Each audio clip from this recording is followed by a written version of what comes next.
What is the Wells Fargo distinction here? How separate are they from Bank of America, J.P. Morgan, and indeed Citigroup? Well, they're handcuffed with the Fed asset freeze, which really limits their ability to grow assets. So they have to be selective where to get the best profit or return. For investors, though, Tom, I got to disagree. I mean, Bank of America, it looks like a clean quarter. Everything's firing on all cylinders for the most part. Wells Fargo, you got a bigger delta opportunity if they can improve businesses. Yes.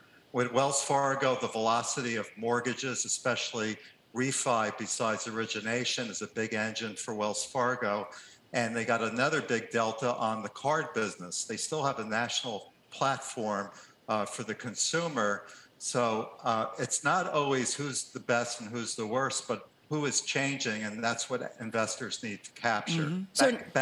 Bank of America's a great company, but this is their first clean quarter, as noted earlier, versus the last few. So just to be clear, Ken, it sounds like you are more bullish on Wells Fargo from here as an equity investor than Bank of America. Is that correct?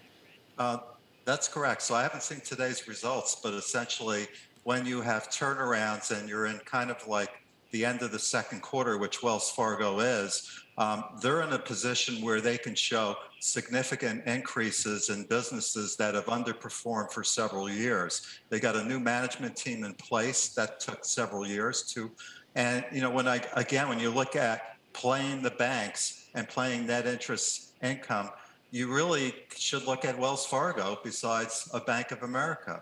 And when you look at quality, the Wells Fargo franchise is not going away.